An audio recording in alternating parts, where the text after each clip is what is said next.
ஏ எங்க போய் சுத்திட்டு வர? இந்த கடைக்கு வரைக்கும் போனத. எனக்கு பசிக்குது. ஒரு தோசை ஊத்திட்டு வா. தோசையா? தோசை ஊத்த தெரியுமா உனக்கு? என்ன அப்படி கேட்டுவிட்டீங்க? நான் 50 வகையான தோசை ஊத்துவேன். உங்களுக்கு என்ன வேணும் இப்ப? முட்டை தோசை ஒண்ணு ஊத்திட்டு வா பாப்போம். முட்டை தோசை தானே? இருங்க வரேன். தோசை ஊத்த போறேன்னு சொன்னா ஆளை காணோம். ஏன் அதுக்குள்ள ஊத்தி எடுத்து வந்துட்டியாடி? இந்தாங்க அத்தை. இது என்னடி முட்டை தோசையா? அம்மா அத்தை, இருங்க இருங்க இருங்க கொஞ்ச நாள் இருங்க. இது முட்டை, இது தோசை. முட்டை தோசை. ஓஹோ, இதை வந்து அப்படியே தின்னலாமா பாத்தியா?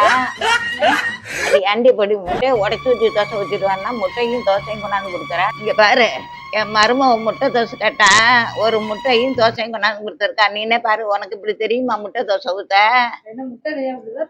தோசை இதை எப்படி திங்கிறது? இங்க வாடி. இது என்ன, இது முட்டை தோசையா? இது உடச்சி தானே ஊத்தி தரணும். ஒரு முட்டையை போட்டு வீணாக்க